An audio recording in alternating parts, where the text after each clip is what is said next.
आइए सुनते हैं मुंशी प्रेमचंद की कहानियों का संग्रह मानसरोवर भाग एक की और एक कहानी जिसका नाम है गिला। जीवन का बड़ा भाग इसी घर में गुजर गया, पर कभी आराम न नसीब हुआ। मेरे पति संसार की दृष्टि में बड़े सज्जन, बड़े शिष्ट, बड़े उदार, बड़े सौम्य होंगे, लेकिन जिस पर गुजरती है वही जानता है। संसार को उन लोगों की प्रशंसा करने में आनंद आता है जो अपने घर को भाड़ में झोंक रहे हों, गैरों के पीछे अपना सर्वनाश किए डालते हों। जो प्राणी घर वालों के लिए मरता है उसकी प्रशंसा संसार वाले नहीं करते। वह तो उनकी दृष्टि में स्वार्थी है, कृपण है, संकीर्ण हृदय है, आचार भ्रष्ट है। इसी तरह जो लोग बाहर वालों के लिए मरते हैं उनकी प्रशंसा घर वाले क्यों करने लगे। अब इन्हीं को देखो, सारे दिन मुझे जलाया करते हैं। मैं पर्दा तो नहीं करती, लेकिन सौदे सुलभ के लिए बाजार जाना बुरा मालूम होता है। और इनका यह हाल है कि चीज़ मंगवाओ तो ऐसी दुकान से लाएंगे जहां कोई ग्राहक भूल कर भी ना जाता हो। ऐसी दुकान पर ना तो चीज़ अच्छी मिलती है, न तौल ठीक होती है, न दाम ही उचित होता है। यह दोष न होते तो वह दुकान बदनाम ही क्यों होती। पर इन्हें ऐसी ही गई बीती दुकानों की चीज़ें लाने का मरज है। बार बार कह दिया, साहब की चलती हुई दुकान से सौदे लाया करो। वहाँ माल अधिक खपता है, इसलिए ताज़ा माल आता रहता है। पर इनकी तो टुटपुंजियाँ से बनती है और वे इन्हें उल्टे छुरे से मुनते हैं। गेहूँ लाएंगे तो सारे बाजार से खराब, घुना हुआ चावल ऐसा मोटा कि बैल भी ना पूछे। दाल में कराई और कंकड़ भरे हुए हैं। मनो लकड़ी जला डालो, क्या मजाल की गले। घी लाएंगे तो आधा आधा तेल या 16 आने काटो जेम, और दरअसल घी से एक छटाक कम। तेल लाएंगे तो मिलावट, बालों में डालो तो चिमट जाए, पर दाम दे आएंगे शुद्ध आंवले के तेल का। किसी चलती हुई नामी दुकान पर जाते तो इन्हें जैसे डर लगता है। शायद ऊंची दुकान और फीके पकवान के कायल हैं। मेरा अनुभव तो यह है कि नीची दुकान पर ही सड़े पकवान मिलते हैं। एक दिन की बात हो तो बर्दाश्त कर ली जाए, रोज रोज का टंटा नहीं सहा जाता। मैं पूछती हूँ, आखिर आप टुटपुंजियों की दुकान पर जाते ही क्यों हैं? क्या उनके पालन पोषण का ठेका तुम्ही ने लिया है? आप फरमाते हैं, मुझे देखकर सब के सब बुलाने लगते हैं। वाह, क्या कहना है, कितनी दूर की बात कही है। जरा इन्हें बुला लिया और खुशामद के 2 शब्द सुना दिए, थोड़ी सी स्तुति कर दी, बस आपका मिजाज आसमान पर जा पहुंचा। फिर इन्हें सुध ही नहीं रहती कि यह कूड़ा करकट बांध रहा है या क्या। पूछती हूँ, तुम उस रास्ते से जाते ही क्यों हो? क्यों किसी दूसरे रास्ते से नहीं जाते? ऐसी उठाई गिरों को मुंह ही क्यों लगाते हो? इसका कोई जवाब नहीं। एक चुप 100 बाधाओं को हराती है। एक बार एक गहना बनवाने को दिया। मैं तो महाशय को जानती थी, इनसे कुछ पूछना व्यर्थ समझा। अपने पहचान के एक सुनार को बुला रही थी। संयोग से आप भी विराजमान थे। बोले, यह संप्रदाय विश्वास के योग्य नहीं, धोखा खाओगी। मैं एक सुनार को जानता हूँ, मेरे साथ का पढ़ा हुआ है, बरसों साथ साथ खेले हैं। वह मेरे साथ चालबाजी नहीं कर सकता। मैंने भी समझा, जब इनका मित्र है और वह भी बचपन का, तो कहाँ तक दोस्ती का हक ना निभाएगा। सोने का एक आभूषण और 100 रुपये इनके हवाले किए। इस भले मानस ने वह आभूषण और रुपये ना जाने किस बेईमान को दे दिए कि वर्षों के झंझट के बाद जब चीज़ बनकर आई तो 8 आने तांबा और इतनी भत्ती की देखकर घिन लगती थी। बरसों की अभिलाषा धूल में मिल गई। रो पीट कर बैठ रही। ऐसे ऐसे वफादार तो इनके मित्र हैं जिन्हें मित्र की गर्दन पर छुरी फेरने पर भी संकोच नहीं। इनकी दोस्ती भी उन्हीं लोगों से है जो जमाने भर के जट्टू, गिरहकट, लंगोटी में फाग खेलने वाले फाके मस्त हैं, जिनका उद्यम ही उन जैसे आंख के अंधों से दोस्ती गांठना है। नित्य ही एक न एक महाशय उधार मांगने के लिए सिर पर सवार रहते हैं और बिना लिए गला नहीं छोड़ते। मगर ऐसा कभी नहीं हुआ कि किसी ने रुपये चुकाए हों। आदमी एक बार खोकर सीखता है, 2 बार खोकर सीखता है, किंतु यह भले मानस 1000 बार खोकर भी नहीं सीखते। जब कहती हूँ रुपये तो दे आए, अब मांग क्यों नहीं लाते? क्या मर गए तुम्हारे वह दोस्त? तो बस बगलें झांक कर रह जाते हैं। आपसे मित्रों को सूखा जवाब नहीं दिया जाता। खैर, सूखा जवाब ना दो। मैं भी नहीं कहती कि दोस्तों से बेमुरौबती करो, मगर चिकनी चुपड़ी बातें तो बना सकते हो, बहाने तो कर सकते हो। किसी मित्र ने रुपये मांगे और आपके सिर पर बोझ पड़ा, बेचारे कैसे इनकार करें? आखिर लोग जान जाएंगे कि नहीं कि यह महाशय बेखुखक्खल ही है। इनकी हविस यह है कि दुनिया इन्हें संपन्न समझती रहे, चाहे मेरे गहने ही क्यों न गिरो रखने पड़े। सच कहती हूँ, कभी कभी तो एक एक पैसे की तंगी हो जाती है और इन भले आदमी को रुपये जैसे घर में काटते हैं। जब तक रुपये के वारे न्यारे ना कर ले, इन्हें चैन नहीं। इनके करतूत कहाँ तक गाऊं? मेरी तो नाक में दम आ गया। एक ना एक मेहमान रोज यमराज की भांति सिर पर सवार रहते हैं। ना जाने कहाँ के बेफिक्रे इनके मित्र हैं। कोई कहीं से आकर मरता है, कोई कहीं से। घर क्या है, अपाहिजों का अड्डा है।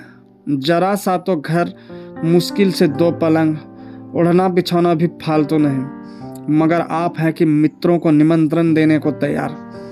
आप तो अतिथि के साथ लेटेंगे, इसलिए इन्हें चारपाई भी चाहिए, ओढ़ना बिछौना भी चाहिए, नहीं तो घर का पर्दा खुल जाए। जाता है मेरे बच्चों के सिर। गर्मियों में तो खैर कोई मुजायका नहीं, लेकिन जाड़ों में तो ईश्वर ही याद आते हैं। गर्मियों में भी खुली छत पर तो मेहमानों का अधिकार हो जाता है। अब मैं बच्चों को लिए पिंजड़े में पड़ी फड़फड़ाया करूं। इन्हें इतनी समझ भी नहीं कि जब घर की यह दशा है तो क्यों ऐसों को मेहमान बनाए जिनके पास कपड़े लत्ते तक नहीं। ईश्वर की दया से इनके सभी मित्र इसी श्रेणी के हैं। एक भी ऐसा माई का लाल नहीं जो समय पड़ने पर थैले से भी इनकी मदद कर सके। 2-1 बार महाशय को इसका अनुभव अत्यंत कटु अनुभव हो चुका है, मगर इस जड़ भरत ने जैसे आंखें न खोलने की कसम खा ली है, ऐसे ही हरिद्र भट्टाचार्यों से इनकी पड़ती है। शहर में इतने लक्ष्मी के पुत्र हैं, पर आपका किसी से परिचय नहीं। उनके पास जाते इनकी आत्मा दुखती है। दोस्ती गांठेंगे ऐसों से जिनके घर में खाने का ठिकाना नहीं। एक बार हमारा कहार छोड़कर चला गया और कई दिन कोई दूसरा कहार न मिला। किसी चतुर और कुशल कहार की तलाश में थी, किंतु आपको जल्द से जल्द कोई आदमी रख लेने की धुन सवार हो गई। घर के सारे काम पूर्ववत चल रहे थे, पर आपको मालूम हो रहा था कि गाड़ी रुकी हुई है। मेरा जूठे बर्तन मांजना और अपना साग भाजी के लिए बाजार जाना इनके लिए असह्य हो उठा। एक दिन जाने कहाँ से एक बांगड़ू को पकड़ लाए।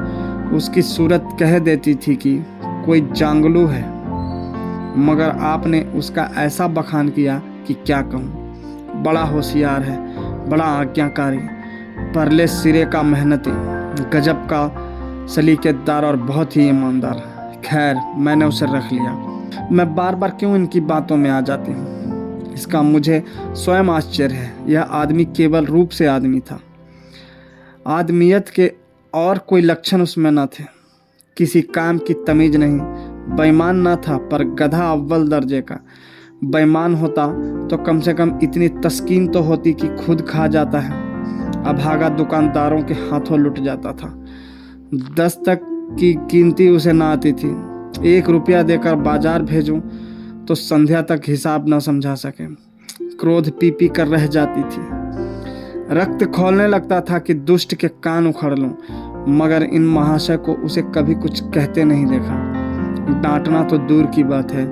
आप नहा धोकर धोती छाट रहे हैं और वह दूर बैठा तमाशा देख रहा है। मैं तो बचा का खून पी जाती, लेकिन इन्हें जरा भी गम नहीं। जब मेरे डांटने पर धोती छाटने जाता भी तो आप उसे समीप न आने देते। बस उसके दोषों को गुण बनाकर दिखाया करते थे, और इस प्रयास में सफल ना होते तो दोषों पर पर्दा डाल देते थे। मूर्ख को झाड़ू लगाने की तमीज न थी। मर्दाना कमरा ही तो सारे घर में ढंग का एक कमरा है। उसमें झाड़ू लगाता तो इधर की चीज़ उधर, ऊपर की नीचे, मानो कमरे में भूकंप आ गया हो। और गर्द का यह हाल कि सांस लेना कठिन, पर आप शांतिपूर्वक कमरे में बैठे हैं जैसे कोई बात ही नहीं। एक दिन मैंने उसे खूब डांटा, कल से ठीक ठीक झाड़ू ना लगाई तो कान पकड़कर निकाल दूंगी। सवेरे सोकर उठी तो देखती हूँ कमरे में झाड़ू लगी हुई है और हर एक चीज़ करीने से रखी हुई है। गर्द गुबार का नाम नहीं।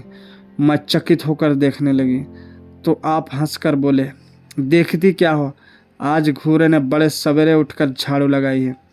मैंने समझा दिया, तुम ढंग तो बताती नहीं, उल्टा डांटने लगती हो। मैंने समझा, खैर दुष्ट ने कम से कम एक काम तो सलीके से किया। अब रोज कमरा साफ सुथरा मिलता। घूरे मेरी दृष्टि में विश्वासी बनने लगा। संयोग की बात, एक दिन मैं जरा मामूल से सवेरे उठ बैठी और कमरे में आई तो क्या देखती हूँ कि घूरे द्वार पर खड़ा है और आप तन मन से कमरे में झाड़ू लगा रहे हैं। मेरी आंखों में खून उतर आया। उनके हाथ से झाड़ू छीनकर घूरे के सिर जमा दी। हरामखोर को उसी दम निकाल बाहर किया। आप फरमाने लगे, उसका महीना तो चुका दो। वाह री समझ, एक तो काम न करे, उस पर आंखें दिखाए, उस पर पूरी मजूरी भी चुका दूं। मैंने एक कौड़ी भी न दी। एक कुर्ता दिया था वह भी छीन लिया। इस पर जड़ भरत महाशय मुझसे कई दिन रूठे रहे। घर छोड़कर भागे जाते थे, बड़ी मुश्किलों से रुके। ऐसे ऐसे भोंदू भी संसार में पड़े हुए हैं। मैं ना होती तो शायद अब तक इन्हें किसी ने बाजार में बेच दिया होता। एक दिन मेहतर ने उतारे कपड़ों का सवाल किया। इस बेकारी के ज़माने में फालतू कपड़े तो शायद पुलिस वालों या रईसों के घर में हो। मेरे घर में तो जरूरी कपड़े भी काफ़ी नहीं। आपका वस्त्रालय एक बकची में आ जाएगा जो डाक के पार्सल से कहीं भेजा जा सकता है। फिर इस साल जाड़ों के कपड़े बनवाने की नौबत न आई। पैसे नज़र नहीं आते, कपड़े कहाँ से बने। मैंने मेहतर को साफ जवाब दे दिया। कड़ाके का जाड़ा पड़ रहा था, इसका अनुभव मुझे कम ना था। गरीबों पर क्या बीत रही है इसका भी मुझे ज्ञान था, लेकिन मेरे या आपके पास खेद के सिवा इसका और क्या इलाज है। जब तक समाज का यह संगठन रहेगा ऐसी शिकायतें पैदा होती रहेंगी। जब एक एक अमीर और रईस के पास एक एक मालगाड़ी कपड़ों से भरी हुई है, तब फिर निर्धनों को क्यों ना नग्नता का कष्ट उठाना पड़े। खैर, मैंने तो मेहतर को जवाब दे दिया। आपने क्या किया कि आपका कोट उठाकर उसको भेंट कर दिया। मेरी देह में आग लग गई। इतनी दानशील नहीं हूँ कि दूसरों को खिलाकर आप सो रहूं। देवता के पास यही एक कोट था। आपको इसकी जरा भी चिंता न हुई कि पहनेंगे क्या। यश के लोभ ने जैसे बुद्धि ही हर ली। मेहतर ने सलाम किया, दुआएं दी और अपनी राह ली। आप कई दिन सर्दी से ठिठुरते रहे। प्रातः काल घूमने जाया करते थे, वह बंद हो गया। ईश्वर ने उन्हें हृदय भी एक विचित्र प्रकार का दिया है। फटे पुराने कपड़े पहनते आपको जरा भी संकोच नहीं होता। मैं तो मारे लाज के गड़ जाती हूँ, पर आपको जरा फिक्र नहीं। कोई हंसता है तो हंसे आपकी बला से। अंत में जब मुझसे न देखा गया तो एक कोट बनवा दिया। जी तो जलता था कि खूब सर्दी खाने दूं, पर डरी कि कहीं बीमार न पड़ जाए तो और बुरा हो। आखिर काम तो उन्हीं को करना है। महाशय अपने दिल में समझते होंगे मैं कितना विनीत, कितना परोपकारी हूँ। शायद इन्हें इन बातों का गर्व हो। मैं इन्हें परोपकारी नहीं समझती, न विनीत ही समझती हूँ। यह जड़ता है, सीधी सादी निरीहता। जिस मेहतर को आपने अपना कोट दिया उसे मैंने कई बार रात को शराब के नशे में मस्त झूमता देखा है और आपको दिखा भी दिया है। फिर दूसरों की विवेकहीनता की पुरौती हम क्यों करें। अगर आप विनीत और परोपकारी होते तो घर वालों के प्रति भी तो आपके मन में कुछ उदारता होती। यह सारी उदारता बाहर वालों ही के लिए सुरक्षित है। घर वालों को उसका अल्पांश भी ना मिलना चाहिए। मेरी इतनी अवस्था बीत गई, पर इस भले आदमी ने कभी अपने हाथों से मुझे एक उपहार भी न दिया। बेशक मैं जो चीज़ बाजार से मंगवाऊं उसे लाने में इन्हें जरा भी आपत्ति नहीं, बिल्कुल उज्र नहीं, मगर रुपया मैं दे दूं यह शर्त है। इन्हें खुद कभी यह उमंग नहीं होती। यह मैं मानती हूँ कि बेचारे अपने लिए भी नहीं कुछ लाते, मैं जो कुछ मंगवा दूं उसी पर संतुष्ट हो जाते हैं। मगर आखिर आदमी कभी कभी शौक की चीज़ें चाहता ही है। अन्य पुरुषों को देखती हूँ, स्त्री के लिए तरह तरह के गहने, भांति भांति के कपड़े, शौक श्रृंगार की वस्तुएं लाते रहते हैं। यहाँ इस व्यवहार का निषेध है। बच्चों के लिए भी मिठाइयाँ, खिलौने, बाजे शायद जीवन में एक बार भी ना लाए हों। शपथ भी खाली है, इसलिए मैं तो इन्हें कृपण कहूँगी, अरसीक कहूँगी, हृदय शून्य कहूँगी, उदार नहीं कह सकती। दूसरों के साथ इनका जो सेवा भाव है उसका कारण है इनका यश, लोभ और व्यावहारिक अज्ञानता। आपके विनय का यह हाल है कि जिस दफ्तर में आप नौकर हैं उसके किसी अधिकारी से आपका मेल जोल नहीं। अफसरों को सलाम करना तो आपकी नीति के विरुद्ध है। नज़र या डाली तो दूर की बात है, और तो और कभी किसी अफसर के घर नहीं जाते। इसका खामियाजा आप ना उठाएं तो कौन उठाए। औरों को रियायती छुट्टियां मिलती है, आपका वेतन कटता है। औरों की तरक्कियां होती है, आपको कोई पूछता भी नहीं। हाजिरी में 5 मिनट की भी देर हो जाए तो जवाब पूछा जाता है। बेचारे जी तोड़ कर काम करते हैं, कोई बड़ा कठिन काम आ जाता है तो इन्हीं के सिर मढ़ा जाता है। इन्हें जरा भी आपत्ति नहीं। दफ्तर में इन्हें घिस्सू पिस्सू आदि उपाधियां मिली हुई है, मगर पड़ाव कितना ही बड़ा, मारे इनके भाग्य में वही सूखी घास मिली है। यह विनय नहीं है, स्वाधीन मनोवृत्ति भी नहीं है। मैं तो इसे समय चातुरी का अभाव कहती हूँ, व्यवहारिक ज्ञान की क्षति कहती हूँ। आखिर कोई अफसर आपसे क्यों प्रसन्न हो? इसलिए कि आप बड़े मेहनती हैं। दुनिया का काम मुरव्वत और रवादारी से चलता है। अगर हम किसी से खींचे रहें तो कोई कारण नहीं कि वह भी हमसे न खींचा रहे। फिर जब मन में क्षोभ होता है तो वह दफ्तरी व्यवहारों में भी प्रकट हो ही जाता है। जो मातहात अफसर को प्रसन्न रखने की चेष्टा करता है, जिसकी जात से अफसर का कोई व्यक्तिगत उपकार होता है, जिस पर वह विश्वास कर सकता है, उसका लिहाज वह स्वभावतः करता है। ऐसे सिरागियों से क्यों किसी को सहानुभूति होने लगी? अफसर भी तो मनुष्य है। उसके हृदय में जो सम्मान और विशिष्टता की कामना है वह कहाँ पूरी हो? जब अधीनस्थ कर्मचारी ही उससे फिरंट रहे तो क्या उसके अफसर उसे सलाम करने आएंगे? आपने जहाँ नौकरी की वहाँ से निकाले गए, कभी किसी दफ्तर में 2-3 साल से ज़्यादा ना टिके, या तो अफसर से लड़ गए या कार्याधिक्य के कारण छोड़ बैठे। आपको कुटुंब सेवा का दावा है। आपके कई भाई भतीजे होते हैं, वह कभी इनकी बात भी नहीं पूछते। आप बराबर उनका मुंह ताकते रहते हैं। इनके एक भाई साहब आजकल तहसीलदार हैं, घर की मिल्कियत उन्हीं की निगरानी में है। वह ठाठ से रहते हैं, मोटर रख ली है, कई नौकर चाकर हैं, मगर यहाँ भूले से भी पत्र नहीं लिखते। एक बार हमें रुपये की बड़ी तंगी हुई। मैंने कहा अपने भ्राता जी से क्यों नहीं मांग लेते। कहने लगे उन्हें क्यों चिंता में डालूं, उन्हें भी तो अपना खर्च है। कौन सी ऐसी बचत हो जाती होगी। जब मैंने बहुत मजबूर किया तो आपने पत्र लिखा। मालूम नहीं पत्र में क्या लिखा। पत्र लिखा या मुझे चकमा दे दिया। रुपये ना आने थे, ना आए।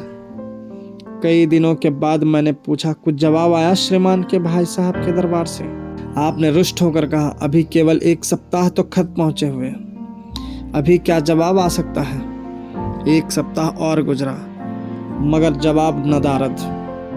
अब आपका यह हाल है कि मुझे कुछ बातचीत करने का अवसर ही नहीं देते। इतने प्रसन्न चित्त नजर आते हैं कि क्या कहूँ। बाहर से आते हैं तो खुश खुश, कोई न कोई शिगुफा लिए हुए। मेरे खुशामद भी खूब हो रही है, मेरे मायके वालों की प्रशंसा भी हो रही है, मेरे गृह प्रबंध का बखान भी असाधारण रीति से किया जा रहा। मैं इस महाशय की चाल समझ रही थी। यह सारी दिलजोई केवल इसलिए थी कि श्रीमान के भाई साहब के विषय में कुछ पूछ ना बैठूं। सारे राजनीतिक, आर्थिक, सामाजिक, आचारिक प्रश्नों की मुझसे व्याख्या की जाती थी। इतने विस्तार और गवेषणा के साथ कि विशेषज्ञ भी लोहा मान जाए, केवल इसलिए कि मुझे वह प्रसंग उठाने का अवसर न मिले। लेकिन मैं भला कब चूकने वाली थी। जब पूरे 2 सप्ताह गुजर गए और बीमे के रुपए भेजने की मिति मौत की तरह सिर पर सवार हो गई, तो मैंने पूछा, क्या हुआ? तुम्हारे भाई साहब ने श्रीमुख से कुछ फरमाया या अभी तक पत्र नहीं पहुंचा? आखिर घर की जायदाद में हमारा भी कुछ हिस्सा है या नहीं? या हम किसी लौंडी दासी की संतान हैं? 500 रुपये साल का नफ़ा तो 10 साल पहले था, अब तो 1000 से कम न होगा। पर हमें कभी एक कानी कौड़ी भी नहीं मिली। मोटे हिसाब से हमें 2000 मिलना चाहिए। 2000 ना हो, 1000 हो, 500 हो, 250 हो, कुछ न हो तो बीमा के प्रीमियम भर के तो हो। तहसीलदार साहब की आमदनी हमारी आमदनी की चौगुनी है। रिश्वतें भी लेते हैं, तो फिर हमारे रुपए क्यों नहीं देते? आप हैं हाँ हाँ करने लगे। कहने लगे, वह बेचारे घर की मरम्मत करवाते हैं, बंधु बांधवों का स्वागत सत्कार करते हैं, नातेदारियों में भेंट भाट भेजते हैं, और कहाँ से लावे जो हमारे पास भेजे। वाह रे बुद्धि! मानो जायदाद इसलिए होती है कि उसकी कमाई उसी में खर्च हो जाए। इस भले आदमी को बहाने गढ़ने भी नहीं आते। मुझसे पूछते, मैं एक नहीं 1000 बता देती। एक से एक बढ़कर कह देते, घर में आग लग गई, सब कुछ स्वाहा हो गया था, या चोरी हो गई, तिनका तक न बचा, या 10,000 का अनाज भरा था, उसमें घाटा रहा, या किसी से फौजदारी हो गई, उसमें दिवाला पिट गया। आपको सूझी भी तो लचर सी बात। तकदीर ठोक कर बैठ रही। पड़ोस की एक महिला से रुपए कर्ज लिए, तब जाकर काम चला। फिर भी आप भाई भतीजों की तारीफ के पुल बांधते हैं तो मेरे शरीर में आग लग जाती है। ऐसे कौरवों से ईश्वर बचाए। ईश्वर की दया से आपके 2 बच्चे हैं, 2 बच्चियां भी हैं। ईश्वर की दया कहूँ या कोप कहूँ, सब के सब उद्यमी हो गए हैं कि खुदा की पनाह। मगर क्या मजाल है कि यह भोंदू किसी को कड़ी आंखों से देखे। रात के 8 बज गए हैं, युवराज अभी घूम कर नहीं आए। मैं घबरा रही हूँ। आप निश्चिंत बैठे अखबार पढ़ रहे हैं। झल्लाई हुई जाती हूँ और अखबार छीन कर कहती हूँ, जाकर जरा देखते क्यों नहीं, लौंडा कहाँ रह गया। ना जाने तुम्हारे हृदय कितना कठोर है। ईश्वर ने तुम्हें संतान ही ना जाने क्यों दे दी। पिता का पुत्र के साथ कुछ तो धर्म है, तब आप भी कर्म हो जाते हैं। अभी तक नहीं आया, बड़ा शैतान है। आज बचा आते हैं तो कान उखाड़ लेता हूँ, मारे हंटरों के खाल उधेड़ कर रख दूंगा। यूँ बिगड़ कर तैस के साथ आप उसे खोजने निकलते हैं। संयोग की बात, आप उधर जाते हैं, इधर लड़का आ जाता है। मैं पूछती हूँ, तू किधर से आ गया? तुझे वह ढूंढने गए हैं। देखना आज कैसी मरम्मत होती है। यह आदत ही छूट जाएगी। दांत पीस रहे थे, आते ही होंगे। छड़ी भी उनके हाथ में है। तुम इतने मन के हो गए हो कि बात नहीं सुनते। आज आटे दाल का भाव मालूम होगा। लड़का सहम जाता है और लैंप जलाकर पढ़ने बैठ जाता है। महाशय जी 2-2.5 घंटे के बाद लौटते हैं, हैरान, परेशान और बदहवास। घर में पांव रखते ही पूछते हैं, आया कि नहीं। मैं उनका क्रोध उत्तेजित करने के विचार से कहती हूँ, आकर बैठा तो है, जाकर पूछते क्यों नहीं। पूछकर हार गई, कहाँ गया था, कुछ बोलता ही नहीं। आप गरज कर कहते हैं, मन्नू यहाँ आओ। लड़का थर थर कांपता हुआ आकर आंगन में खड़ा हो जाता है। दोनों बच्चियां घर में छिप जाती हैं कि कोई बड़ा भयंकर कांड होने वाला है। छोटा बच्चा खिड़की से चूहे की तरह झांक रहा है। आप क्रोध से बौखलाए हुए हैं, हाथ में छड़ी है ही। मैं भी वह क्रोधान्मत आकृति देखकर पछताने लगती हूँ कि कहाँ से इनसे शिकायत की। आप लड़के के पास जाते हैं, मगर छड़ी जमाने के बदले आहिस्ते से उसके कंधों पर हाथ रखकर बनावटी क्रोध से कहते हैं, तुम कहाँ गए थे जी? मना किया जाता है, मानते नहीं हो। खबरदार जो अब कभी इतनी देर होगी। आदमी शाम को घर चला आता है या मटर गश्ती करता है। मैं समझ रही हूँ कि यह भूमिका है। विषय अब आएगा। भूमिका तो बुरी नहीं, लेकिन यहाँ तो भूमिका पर इति हो जाती है। बस आपका क्रोध शांत हो गया, बिल्कुल जैसे कुमार की घटा घेर घार हुआ, काले बादल आए, गड़गड़ाहट हुई और गिरी क्या 4 बूंदें। लड़का अपने कमरे में चला जाता है और शायद खुशी से नाचने लगता है। मैं पराभूत होकर कहती हूँ, तुम तो जैसे डर गए। भला 2-4 तमाचे तो लगाए होते, इसी तरह तो लड़के शेर हो जाते हैं। आप फरमाते हैं, तुमने सुना नहीं मैंने कितने जोर से डांटा, बच्चे की जान ही निकल गई होगी। देख लेना जो फिर कभी देर में आए। तुमने डांटा तो नहीं? हाँ, आंसू पोंछ दिए। तुमने मेरी डांट सुनी नहीं? क्या कहना है आपकी डांट का? लोगों के कान बहरे हो गए। लाओ तुम्हारा गला सहला दो।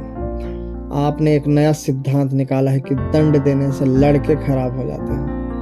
आपके विचार से लड़कों को आज़ाद रहना चाहिए। उन पर किसी तरह का बंधन, शासन या दबाव ना होना चाहिए। आपके मत से शासन बालकों के मानसिक विकास में बाधक होता है। इसी का यह फल है कि लड़के बेनकेल के ऊंट बने हुए हैं। कोई 1 मिनट भी किताब खोलकर नहीं बैठता। कभी गुल्ली डंडा है, कभी गोलियां, कभी कनकौवे। श्रीमान भी लड़कों के साथ खेलते हैं। 40 साल की उम्र और लड़कपन इतना। मेरे पिताजी के सामने मजाल थी कि कोई लड़का कनकौवा उड़ा ले या गुल्ली डंडा खेल सके। खून पी जाते। प्रातःकाल से लड़कों को लेकर बैठ जाते थे। स्कूल से ज्यों ही लड़के आते फिर ले बैठते थे।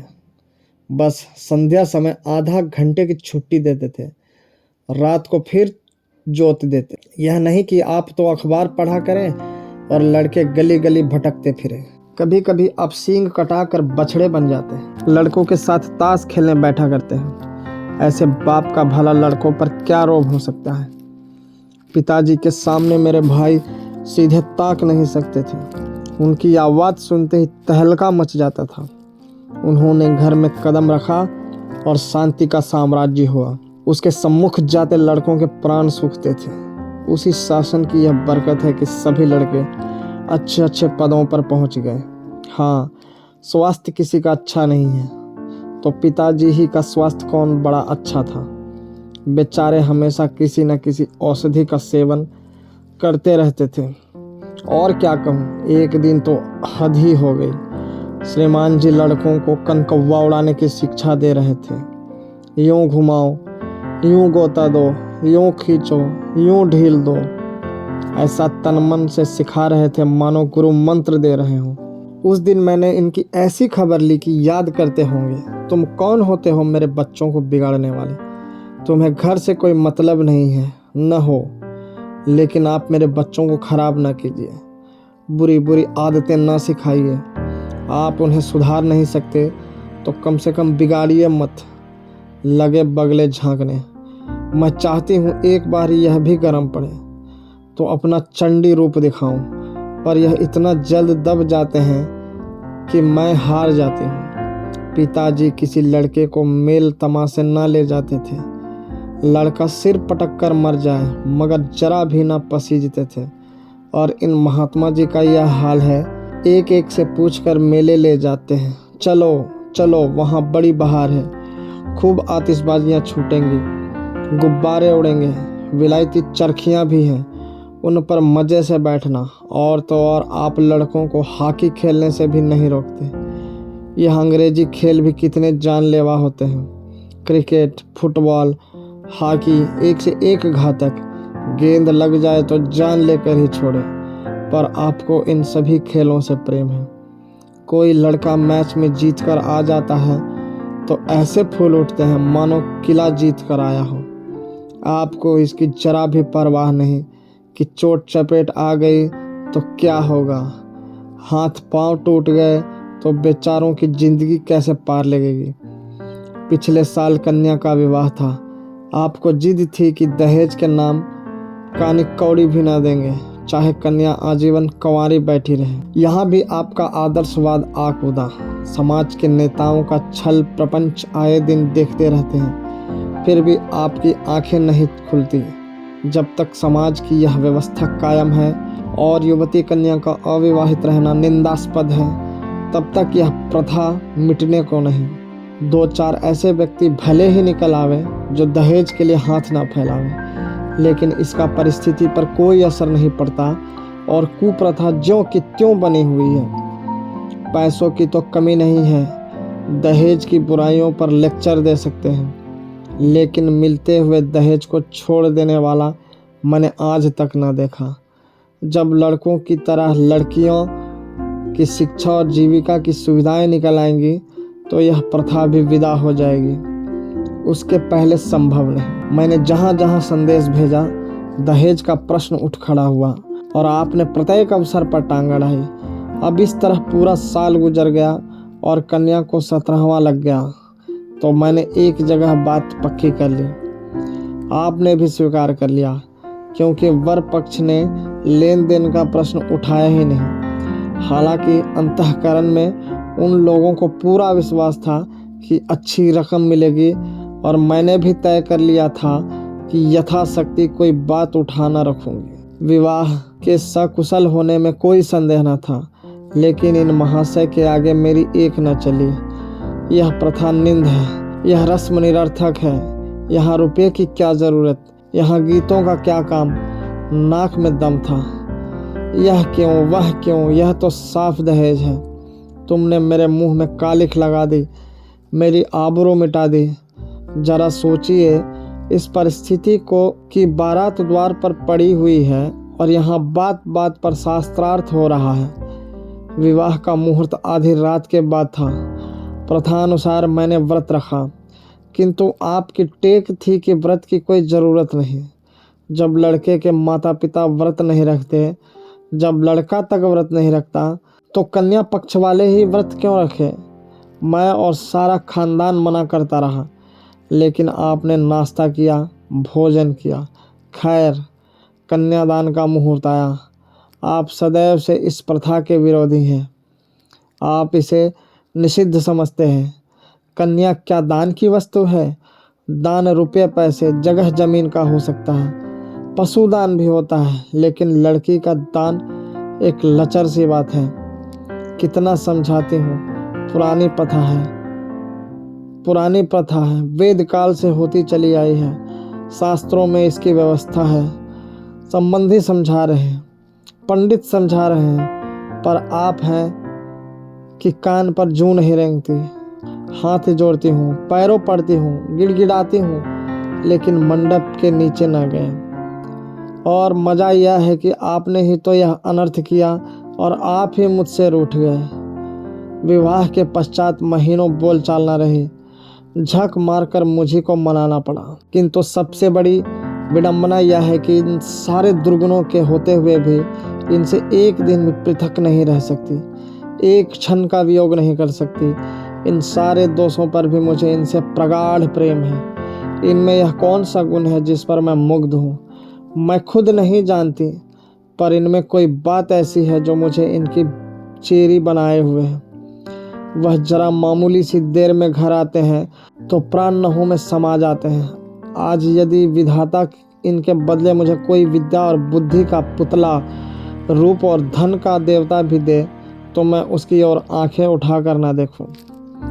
यह धर्म की बेड़ी नहीं है, कदापि नहीं, प्रथागत प्रतिवत भी नहीं, बल्कि हम दोनों की प्रकृति में कुछ ऐसी क्षमताएं, कुछ ऐसी व्यवस्थाएं उत्पन्न हो गई है, मानो किसी मशीन के कल पुर्जे घिस घिसा कर फिट हो गया हूँ और एक पुर्जे की जगह दूसरा पुर्जा काम ना दे सके, चाहे वह पहले से कितना ही सुडौल, नया और सदृढ़ क्यों ना हो। जाने हुए रास्ते से हम निशंक आंखें बंद किए जाते हैं। उसके ऊंच नीच, मोड़ और घुमाव सब हमारी आंखों में समाये हुए हैं। अनजान रास्ते पर चलना कितना कष्टप्रद होगा। शायद आज मैं इनके दोषों को गुणों से बदलने पर भी तैयार न होंगी। धन्यवाद।